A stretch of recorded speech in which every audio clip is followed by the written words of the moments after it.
श्री जनक कहते हैं, अकिंचन, कुछ अपना ना होने की सहजता केवल कौपीन पहनाने पर भी मुश्किल से प्राप्त होती है।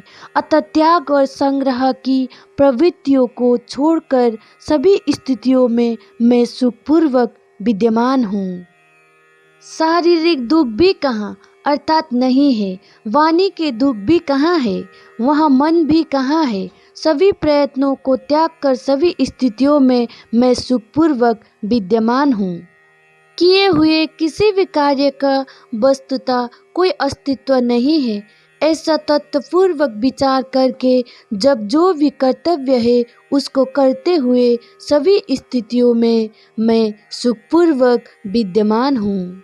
शरीर भाव से स्थित योगियों के लिए कर्म और अकर्म रूपी बंधनकारी भाव होते हैं, पर संयोग और वियोग की प्रवृत्तियों को छोड़कर सभी स्थितियों में मैं सुखपूर्वक विद्यमान हूँ। विश्राम, गति, शयन, बैठने, चलने और सपनों में वस्तुतः मेरे लाभ और हानि नहीं है। अतः सभी स्थितियों में मैं सुखपूर्वक विद्यमान हूँ। सोने में मेरी हानि नहीं है और उद्योग अथवा अनुद्योग में मेरा लाभ नहीं है। अतः हर्ष और शोक की प्रवृत्तियों को छोड़कर सभी स्थितियों में मैं सुखपूर्वक विद्यमान हूँ। सुख, दुख आदि स्थितियों के क्रम से आने के नियम पर बार बार विचार करके शुभ अच्छे और अशुभ बुरे की प्रवृत्तियों को छोड़कर सभी स्थितियों में मैं सुखपूर्वक विद्यमान हूँ। श्री जनक कहते हैं, जो स्वभाव से ही विचार शून्य है और शायद ही कभी कोई इच्छा करता है, वहाँ पूर्व स्मृतियों से उसी प्रकार मुक्त हो जाता है जैसे कि नींद से जागा हुआ व्यक्ति अपने सपनों से। जब मैं कोई इच्छा नहीं करता तब मुझे धन, मित्रों, विषयों, शास्त्रों और विज्ञान से क्या प्रयोजन है। साक्षी पुरुष रूपी परमात्मा या ईश्वर को जानकर मैं बंधन और मोक्ष से निरपेक्ष हो गया हूँ और मुझे मोक्ष की चिंता भी नहीं है।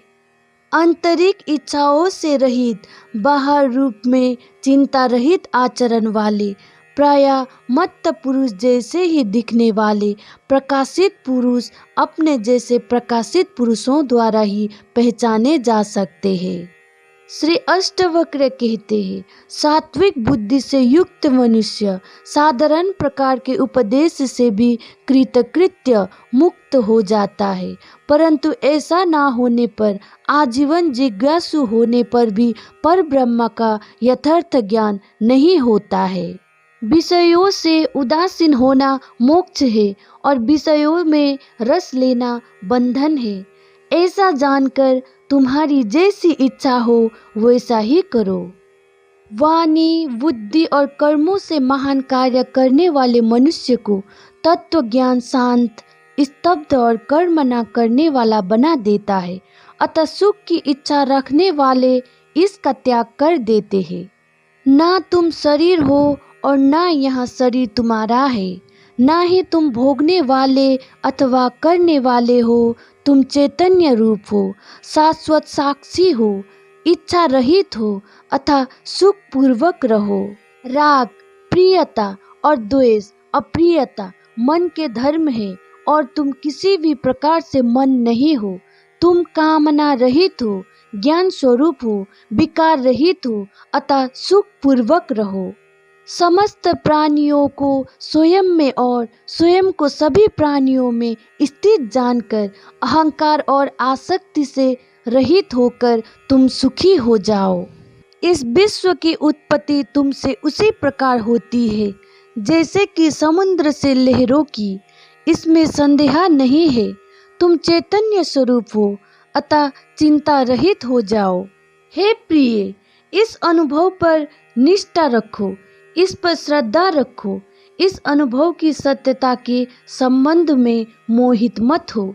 तुम ज्ञान स्वरूप हो, तुम प्रकृति से परे और आत्म स्वरूप भगवान हो। गुणों से निर्मित यह शरीर स्थिति, जन्म और मरण को प्राप्त होता है। आत्मा ना आती है और ना ही जाती है, अतः तुम क्यों शोक करते हो?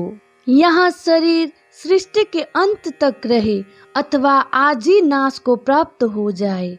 तुम तो चैतन्य स्वरूप हो, इससे तुम्हारी क्या हानि या क्या लाभ है? अनंत महासमुद्र रूप तुम में लहर रूप यह विश्व स्वभाव से ही उदय और अस्त को प्राप्त होता है। इसमें तुम्हारी क्या वृद्धि या क्या क्षति है? हे प्रिय, तुम केवल चैतन्य रूप हो और यह विश्व तुमसे अलग नहीं है, अतः किसी की किसी से श्रेष्ठता या निम्नता की कल्पना किस प्रकार की जा सकती है? इस अव्यय शांत चैतन्य निर्मल आकाश में तुम अकेले ही हो, अतः तुम में जन्म, कर्म और अहंकार की कल्पना किस प्रकार की जा सकती है? तुम एक होते हुए भी अनेक रूप में प्रतिबिंबित होकर दिखाई देते हो। क्या स्वर्ण कंगन, बाजूबंद और पायल से अलग दिखाई देता है? यहाँ मैं हूँ और यहाँ मैं नहीं हूँ, इस प्रकार के भेद को त्याग दो।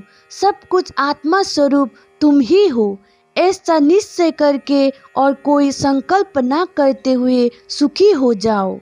अज्ञानवश तुम ही यहाँ विश्व हो, पर ज्ञान दृष्टि से देखने पर केवल एक तुम ही हो। तुमसे अलग कोई दूसरा संसारी या असंसारी किसी भी प्रकार से नहीं है। यह विश्व केवल भ्रम, स्वप्न की तरह असत्य है और कुछ भी नहीं, ऐसा निश्चय करो। इच्छा और चेष्टा रहित हुए बिना कोई भी शांति को प्राप्त नहीं होता है। एक ही भाव सागर सत्य था, है और रहेगा। तुम में ना मोक्ष है और ना बंधन।